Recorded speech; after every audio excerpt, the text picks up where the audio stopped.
Bonjour à tous. Ce que je vous propose, c'est de commencer par un petit tour de table, le temps que Bassène nous rejoigne. Eh bien, allons-y dans l'ordre. Bah oui.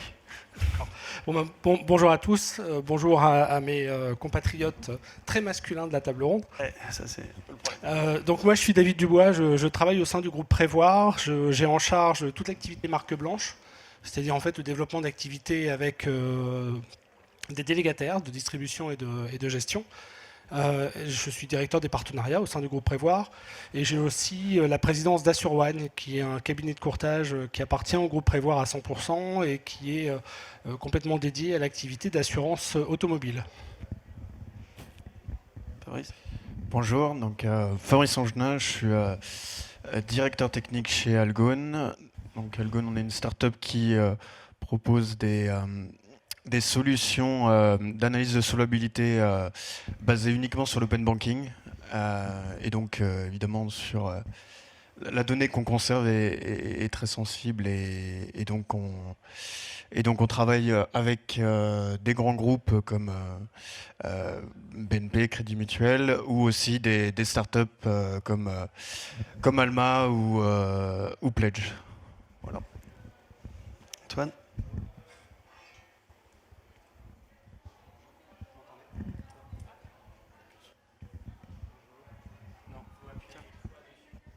Ah, ça doit fonctionner là. Antoine Ziliani, je suis CEO chez SquareSense. SquareSense développe une plateforme d'analyse d'usage des immeubles pour les grands investisseurs institutionnels, pour les grands investisseurs immobiliers comme les investisseurs institutionnels ou fonds d'investissement.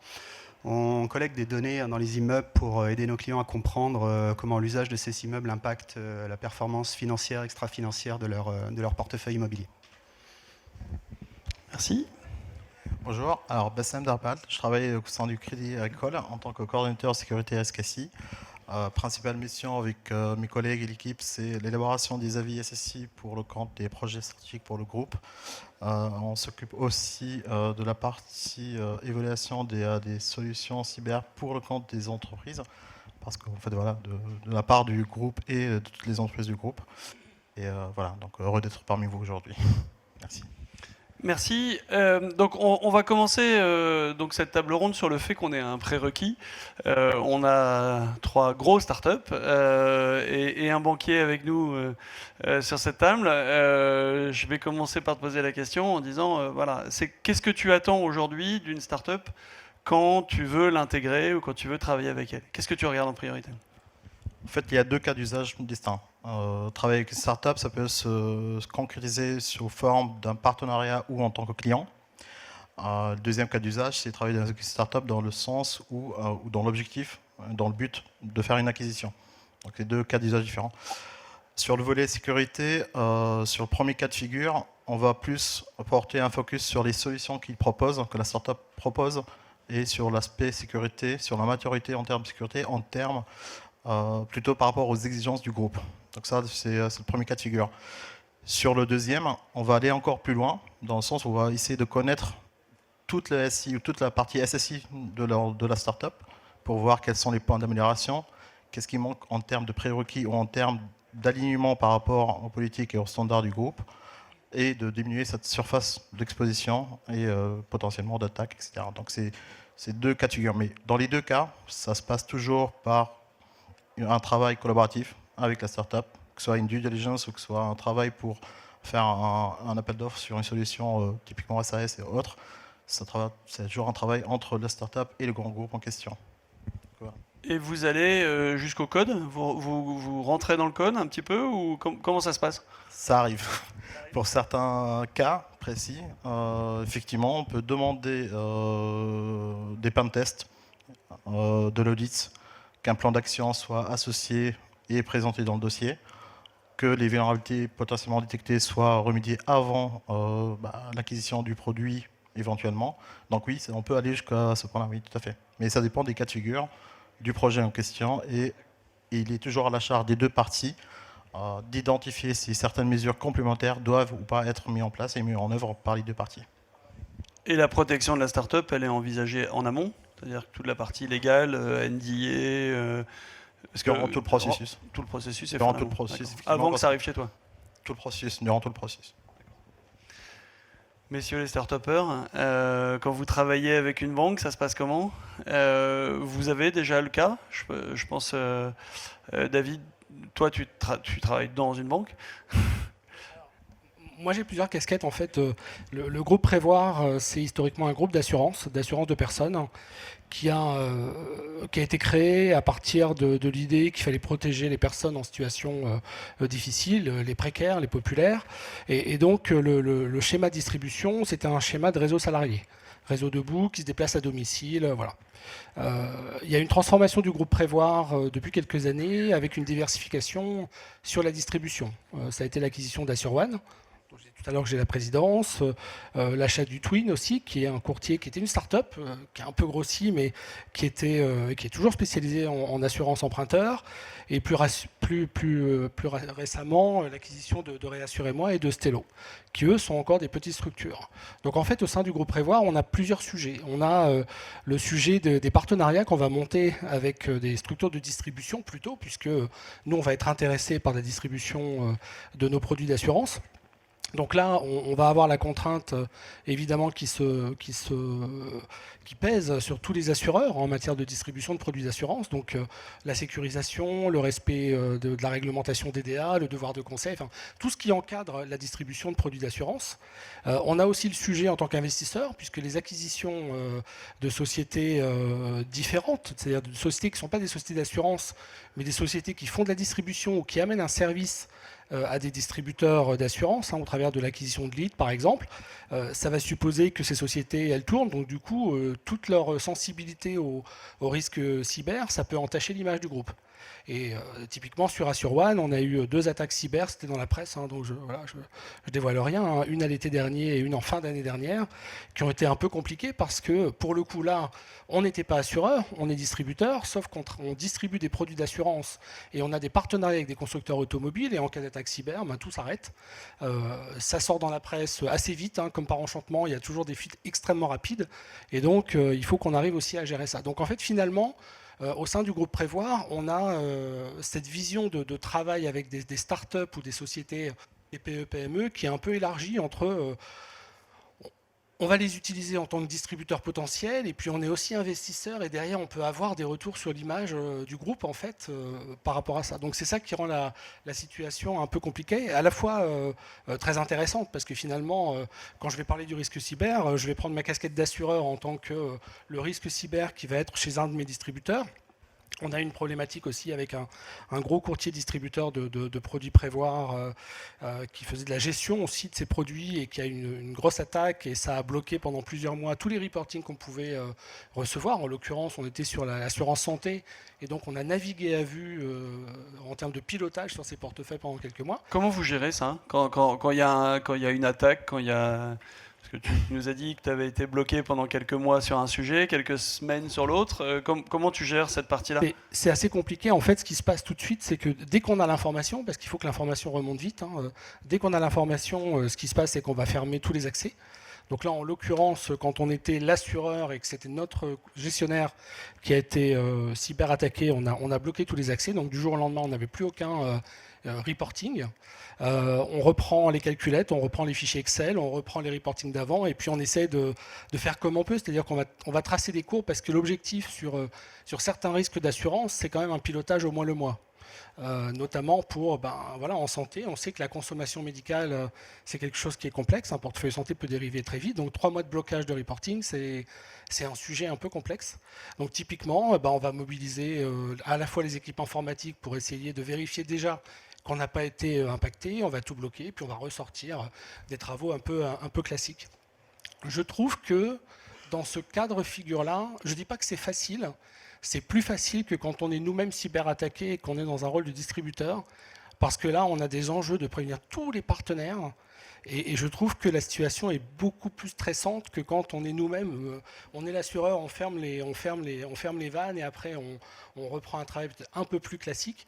Je trouve que quand on est distributeur, donc dans le rôle inverse, la situation, moi je l'ai vécu beaucoup plus touchy chez Assurone que quand j'étais avec ma casquette Prévoir Vie et la cyberattaque chez un gestionnaire par exemple. Donc là, il n'y a pas de différence entre PME, start-up et grands groupes en termes de surface exposée d'attaques cyber. La seule différence, peut-être, c'est que les grands groupes ont déjà commencé à se prémunir contre ça progressivement depuis le temps. Et aujourd'hui, les startups subissent aussi cet effet-là. Donc la menace elle est un peu descendante vers ces structures, en fait. Et vous, côté Crédit Agricole, vous avez mis quoi comme outil en place pour vous prémunir de ça? Les outils sont jamais suffisants. Jamais C'est suffisant. pour ça qu'en fait, c'est un ensemble de tout. C'est des outils, une gouvernance, des politiques, de la sensibilisation, des déclinaisons. C'est pour ça qu'en fait, dans les deux cas de figure que j'évoquais tout à l'heure, si c'est dans le cas d'une acquisition, on va pouvoir propager ces politiques et les adapter localement au niveau de l'entité ou en tant que telle. Par contre, si c'est une relation client-fournisseur avec les startups, ça va être sous la forme, par exemple, de plan d'assurance sécurité, le fameux PASS, où contractuellement on va exiger, ou on va dénombrer en fait, l'ensemble des mesures de sécurité qu'il faut respecter, parce que si jamais il y a une attaque qui est impactée sur la startup, il y a des fortes chances que ça puisse remonter jusqu'au client lambda, jusqu'au client final. Donc du coup, c'est pas que les outils, mais effectivement, les outils, il y en a énormément sur le marché, que ce soit des antivirus, des EDR, XDR, etc., et j'en passe, des SOC, etc. Mais c'est aussi un cumul de tout, des procédures, des gouvernances SSI qui sont mises en place. Et ces pratiques-là, généralement, on les partage avec les startups, on les partage avec nos partenaires. C'est du gagnant-gagnant, mais c'est aussi une protection parce que ça rentre dans la surface d'attaque de l'entreprise en question. Fabrice, toi, tu as le côté plutôt CTO, donc le côté plutôt tech.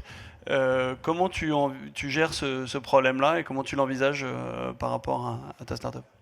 Par rapport à un SSI classique. Par rapport à un SSI classique, ouais. En tant que startup, de toute manière, on est 40 collaborateurs. Il y a un poste unique pour un RSSI, ça serait un coût important. Et donc, l'idée, c'est plutôt d'aller recruter des gens qui ont la double casquette, une forte compétence sécu, mais aussi être capable d'aller aider sur du DevOps ou du dev classique. C'est d'ailleurs l'un des premiers recrutements que j'ai fait dans mon équipe DevOps qui est présent ici. Il a un profil de pentester à la base et je l'ai formé sur la partie DevOps. Donc je pense que ça c'est une action qui est importante dans une petite startup d'essayer de concilier. C'est partie des bonnes pratiques, c'est ça? C'est ce que tu vois comme étant une bonne pratique? En tout cas, c'est un bon moyen de concilier exigences sécu et les contraintes qu'a une startup, quoi. Sinon, moi, je vois aussi le côté positif de la chose, d'avoir les doubles casquettes.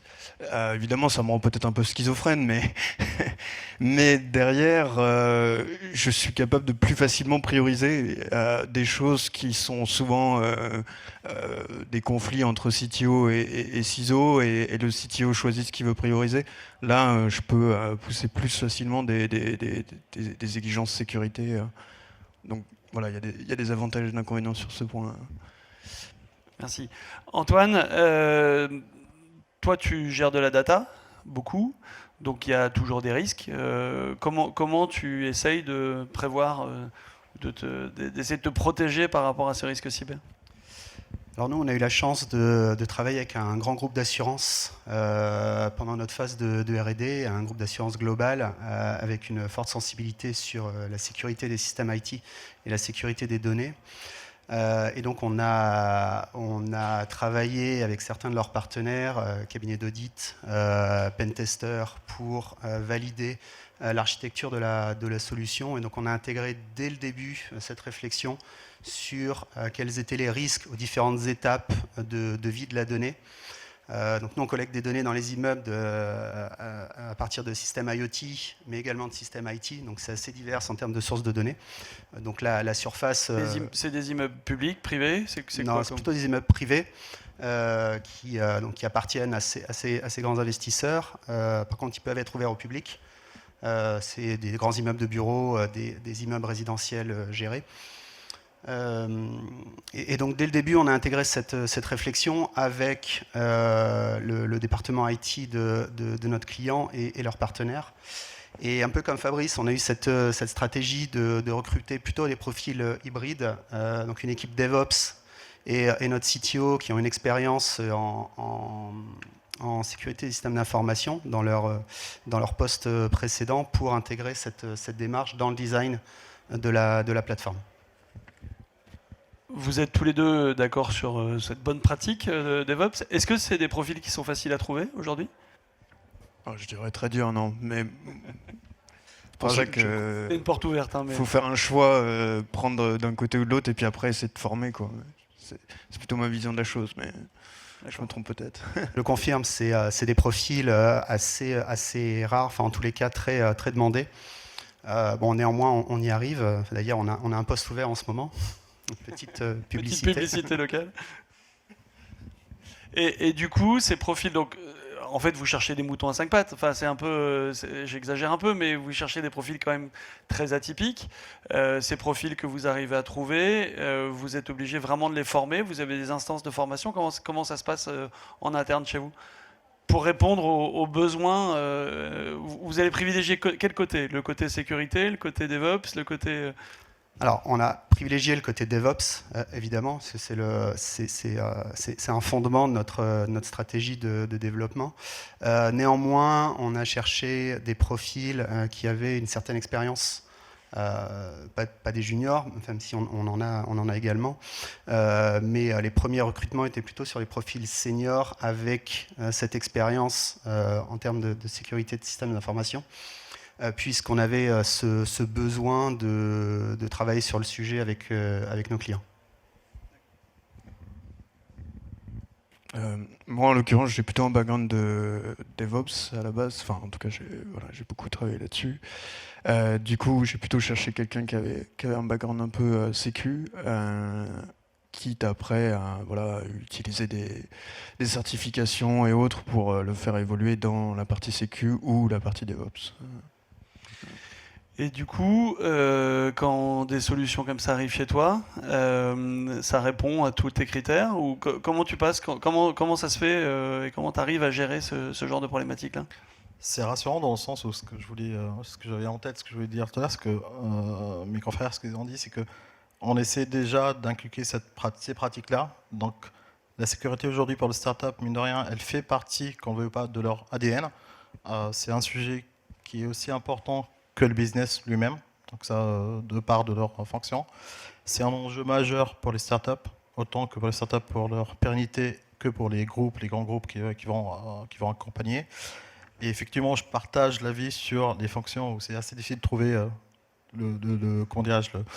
à la fois bon en IT, mais aussi bon en sécu, ce qui fait qu'aujourd'hui, c'est commun comme pratique de monter en compétence les collaborateurs, de les sensibiliser sur le volet sécurité et de prime abord d'intégrer, je ne vais pas utiliser le terme, mais parce qu'il est beaucoup plus large, ce qu'on appelle la sécurité by design, lorsqu'on a commencé de parler de données, collecte de données, et de prime abord de dire ça m'intéresse, et c'est un sujet très important dès que je commence à collecter les données, de faire attention à ces données-là, parce que pour nous, c'est quelle que soit start-up ou filiale ou acquisition, etc., c'est un sujet très important, quel que soit l'endroit où on va le stocker, que ce soit dans le cloud, que ce soit chez Amazon ou autre.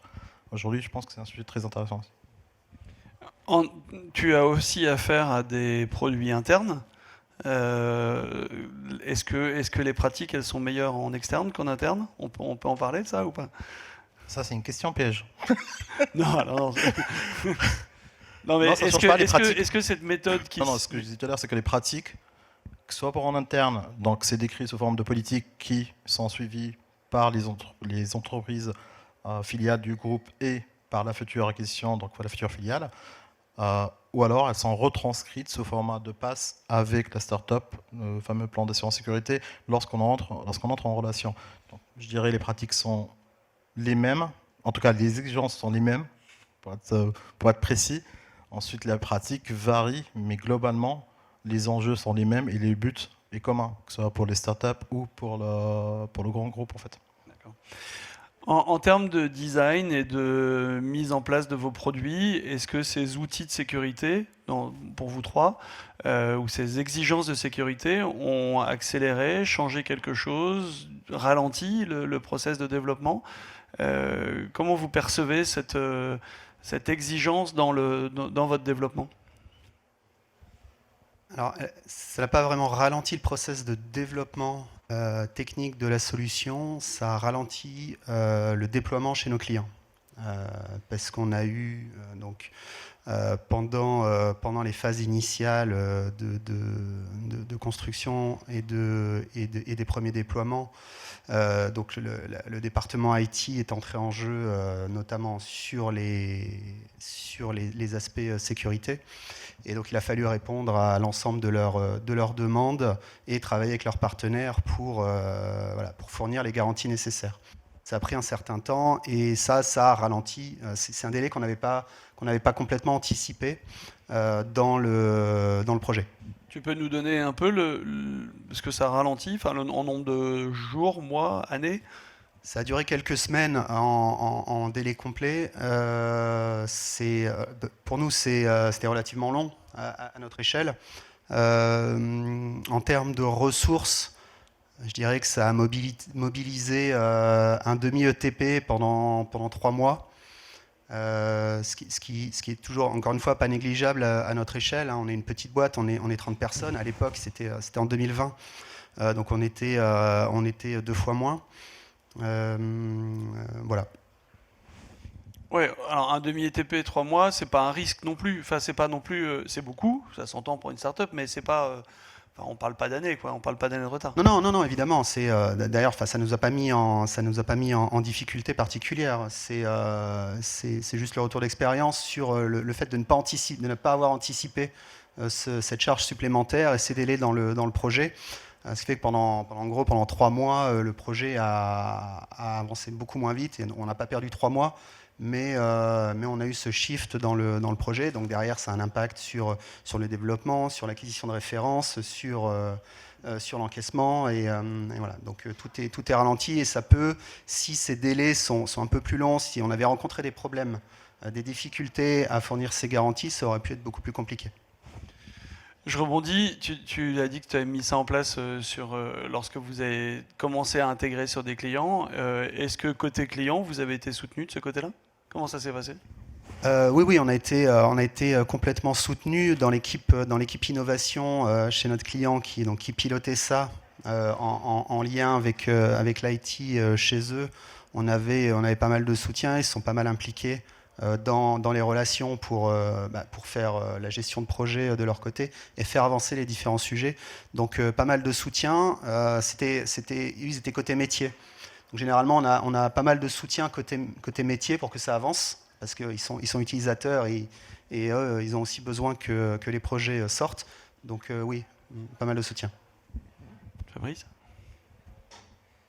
J'ai pas trop de... En fait, nous, de par l'exigence qu'on a, le fait qu'on soit en B2B avec des banques, on a toujours eu ce prérequis, en fait, donc j'ai pas de comparatif. Mais je dirais que quand même, ça peut aider. Enfin, je suis pas la bonne personne pour le dire, il faudrait poser la question à mes équipes, mais le fait de penser sécurité au début, ça aide aussi à bien concevoir le produit, à se poser les bonnes questions, à challenger un peu la chose, donc... ça peut être aussi positif sur ce point.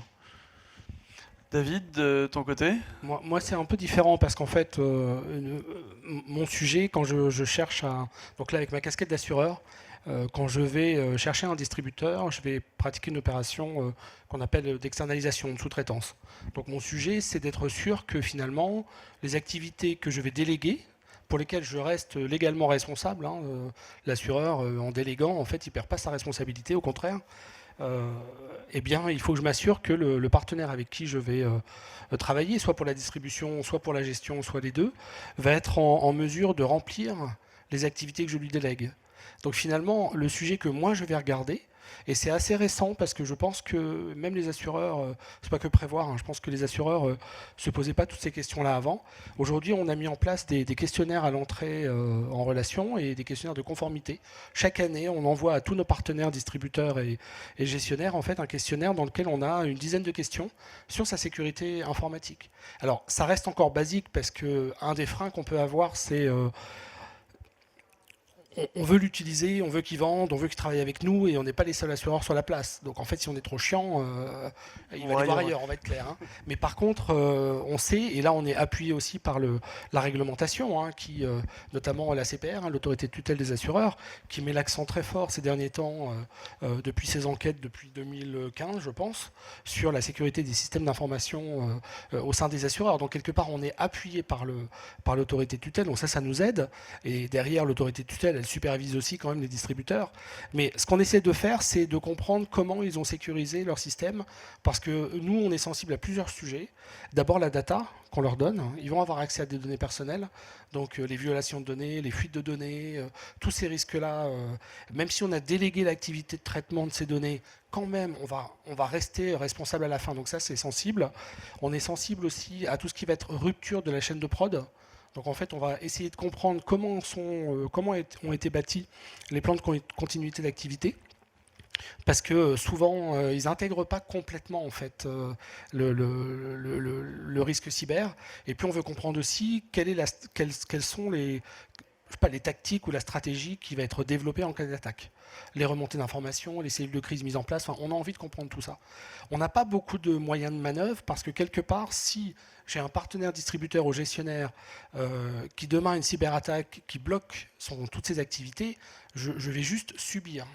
Ce que je ne veux pas, c'est être embarqué dans une aggravation du problème par manque de réactivité, par une information qui me remonte trop tard, et puis voire de l'apprendre par la presse. Et du coup, avec ma casquette courtier, pour le coup, là, de président d'AssureOne, c'est un sujet sur lequel on est très sensible, parce que comme je vous disais tout à l'heure, on a eu 2 attaques. On a veillé à, tout de suite, dès qu'on a eu l'information, prévenir les partenaires, notamment ceux qui allaient être quelque part bloqués dans leurs activités, pas de notre fait, hein, mais de facto quand même, parce qu'on avait nous-mêmes des problématiques sur notre SI. Et donc ce sujet d'information, il est très important parce que derrière, c'est la transparence, c'est la traçabilité des problématiques. Et puis ensuite, ce qu'on a vu quand même, c'est au moment où le problème est survenu, c'est comment on travaille ensemble pour essayer de remédier, de trouver une solution. Parce que finalement, quand on est dans des partenariats, start-up, TPE, PME, grands groupes, tout ce que vous voulez, le risque cyber, il va arriver chez l'un, chez l'autre. Enfin, aujourd'hui, on ne peut pas dire que c'est un risque extrême. Hein. Le problème, c'est qu'une fois qu'il arrive, comme on n'est pas les seuls impactés, c'est de savoir comment on va travailler de concert pour essayer de trouver une solution. Tout à l'heure, quand je disais qu'on avait des problèmes pendant plusieurs mois pour avoir des datas sur le portefeuille et qu'on ne pouvait plus vendre, on passe à des solutions différentes. On va prendre les commandes à la main et faire utiliser un call center pour finaliser la vente parce qu'on ne peut plus la faire en direct ou des choses comme ça. Ça, on ne peut pas le faire tout seul. Il faut bien en fait trouver la solution entre les partenaires qui sont imbriqués dans cette chaîne de prod. Et donc du coup, il faut l'avoir un peu imaginé en amont. Je pense que demain, on sera beaucoup plus performant qu'aujourd'hui. Mais en tout cas, aujourd'hui, on a quand même les prémices de cette manière de fonctionner. Hein.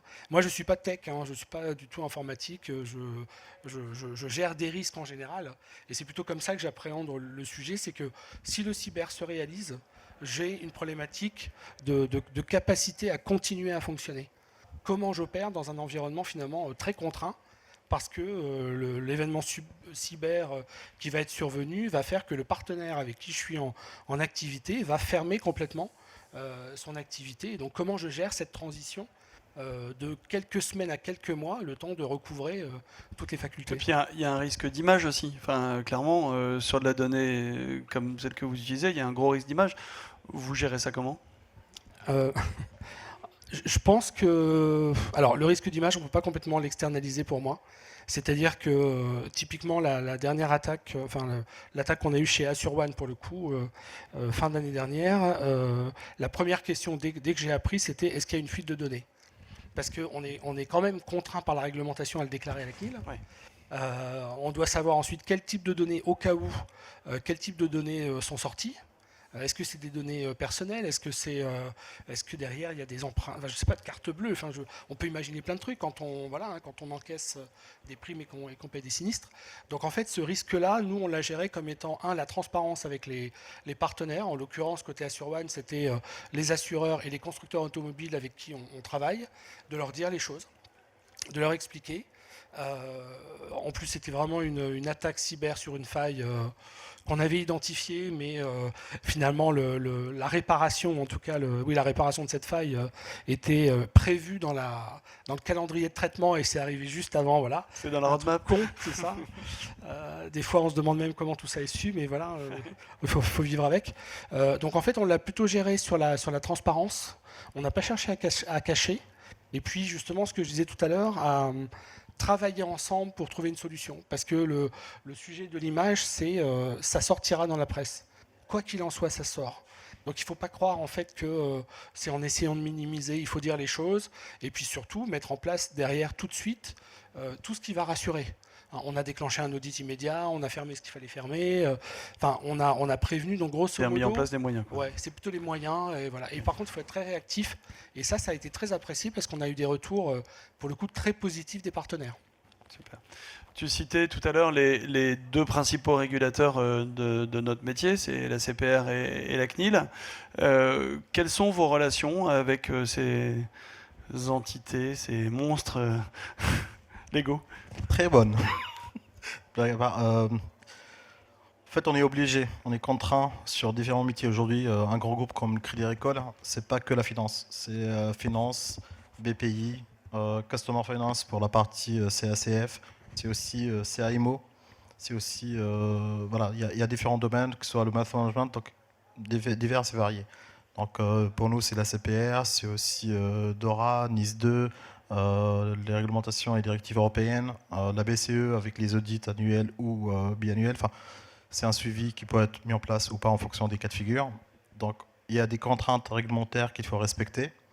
D'ailleurs, en parlant de questionnaire, donc vous parlez tout à l'heure, ça fait aussi partie des process, en tout cas pour notre cas, pour le Crédit Agricole, lorsqu'on entre en relation avec un fournisseur et potentiellement avec une startup dans le but de l'acquisition. Il y a aussi le même mécanisme, sous format différent potentiellement, mais ça reprend globalement les différents domaines macro décrits dans les normes ISO, en l'occurrence la 27001, qui vont décrire quels sont les domaines sur lesquels on doit s'intéresser et on doit avoir une connaissance assez accrue côté SSI. Ensuite, sur le concept de frein ou accélérateur, effectivement, ça pourrait être ressenti comme tel de prime abord, mais je pense qu'aujourd'hui, les startups sont assez agiles pour facilement adopter ces exigences de sécurité, d'une part. D'autre part, je pense que si je reprends votre exemple, c'est effectivement pour une première ou pour certaines exigences qui peuvent varier en fonction du client, en fonction des projets, on a déjà un premier pied dans l'étrier. Donc ça pourrait être aussi un accélérateur. Demain, si j'ai un autre contrat avec un autre grand groupe, l'exercice a déjà été réalisé, a déjà été fait. On est assez à l'aise et surtout on est habitué à avoir ces exigences de sécurité implémentées. Aujourd'hui, lorsqu'on demande par exemple certaines mesures complémentaires sur certains produits qu'on acquiert au sein du groupe, par exemple, en théorie, c'est bien. Par contre, on aimerait bien rajouter une couche de double authentification ou de SOC sur cette partie, sur ce produit-là.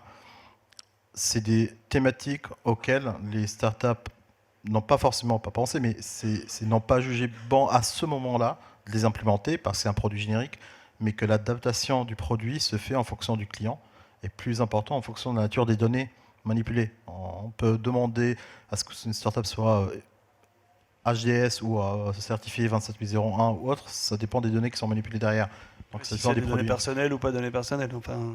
Exactement. On peut avoir des produits pour la gestion des données RH, comme on peut avoir des produits pour la gestion des transactions bancaires avec des données assez sensibles et confidentielles qui doivent absolument pas fuiter, voire même être cryptées, lockées, hyper sécurisées. Donc ça dépend du projet et du produit et ce sont des exigences qui, dans certains cas de figure, effectivement, pourraient être des accélérateurs pour des futurs projets pour les startups, sachant que ça aide aussi à sécuriser leur propre périmètre et garantir leur pérennité. Donc c'est win-win, c'est gagnant-gagnant pour les deux parties en fait. Fabrice, Antoine, cette législation, pour vous, pas trop lourd, trop lourd? Comment ça se passe? Nécessaire. Donc on s'y plie, évidemment. On fait avec. Il y a plusieurs sujets. Hein. Il y a les questions de RGPD. Donc nous, on y est très sensible, vu qu'on collecte des datas dans des immeubles qui sont occupés, enfin plus ou moins pour les immeubles de bureaux. Donc on travaille avec un cabinet spécialisé en RGPD pour assurer la conformité au règlement et pour externaliser le DPO. Sur les questions de sécurité informatique, on en a parlé. Pour le futur, évidemment, ça reste un focus assez fort dans notre roadmap et dans notre plan de développement. Donc on va faire venir les compétences nécessaires pour renforcer cette partie-là, notamment parce que on n'a pas encore planifié précisément quand, mais on va chercher à obtenir les certifications qui vont bien dans ce domaine pour apporter une garantie supplémentaire à nos clients et accélérer le processus d'adoption grâce à ça. Vous êtes certifié, vous? Non, on est sur la encore fin là. C'est sur la fin? D'accord. Ah, c'est pas encore fini. D'accord, pardon. Peut-être en septembre, on pourra l'annoncer. D'accord. Et donc cette certification, ça a été un long parcours. C'est quoi Oui, après nous on a voulu vraiment prendre notre temps pour parce que évidemment il y a un côté marketing sur la certification ISO 27001. Il y a évidemment deux aspects importants, le scope, quel est le scope qu'on certifie, et puis aussi la notion d'amélioration continue. Si on fait une analyse de risque à un instant T, la norme ISO 27001 force à faire une analyse tous les ans, mais pour une start-up, ça bouge tellement vite qu'en réalité, il faut aller plus loin que ça.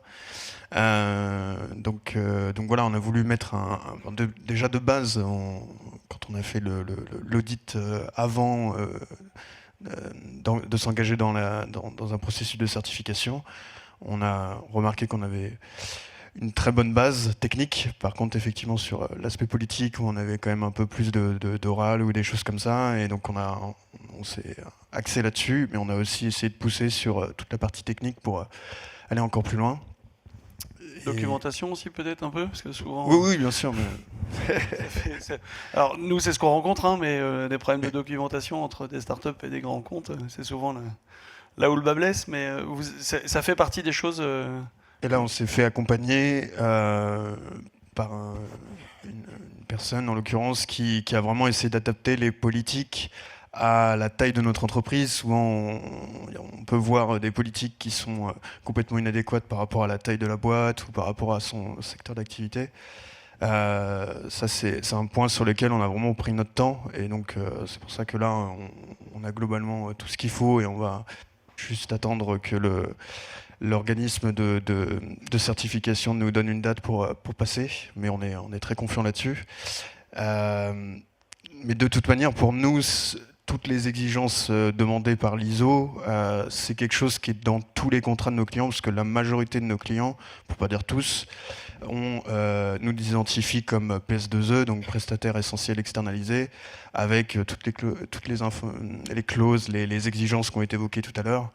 Donc c'est juste une confirmation, une facilité peut-être de fournir à la banque tous les bons documents pour faciliter l'audit côté bancaire plutôt qu'autre chose.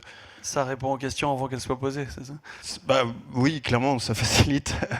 Et pour la question tout à l'heure de la CPR, nous, on est aussi en contact avec eux puisqu'on est agent d'un agrégateur. Donc on est souvent en relation avec eux et voilà. Donc, et ça se passe bien. Ça se passe bien. Pour reboucler un petit peu, on parlait de documentation, on parlait de l'avenir aujourd'hui. On voit avec le quantum computing qui arrive et qui commence à faire un peu de bruit, tout ce qui est generative AI. J'utilise tous les buzzwords hein, là pour le coup. Mais est-ce que vous pensez pas que ce risque dans vos entités qui sont peut-être plus petites est plus important que des très grands groupes comme le Crédit Agricole? Nous, c'est plutôt une opportunité d'avoir des nouvelles technos, des nouveaux usages qui se développent, et en particulier dans le monde B2B. Donc nous, l'intelligence artificielle, hein, c'est complètement dans la vision de la société. Les intelligences artificielles génératives, c'est des choses qu'on regarde depuis un petit moment. Et on a pas mal de travaux de R&D là-dessus. Donc on regarde également les prémices de travaux réglementaires sur le sujet, parce que nécessairement ça va impacter notre activité dans un futur plus ou moins lointain. On sera encore une fois précurseur en Europe là-dessus. Donc oui, on intègre ces analyses dès le début. Voilà, pour éviter d'être piégé en allant trop loin et en étant contraint par la réglementation. Pareil, et comment dire, on voit aussi ça plus, comment dire, comme un moyen de... Plus un outil de développement et Oui, pardon. J'ai oublié ce que je voulais dire. Désolé, ça va me Pas revenir. grave, c'est l'heure. C'est le dernier. Par rapport à vous, ces nouveaux outils, comment tu les vois, comment tu les abordes?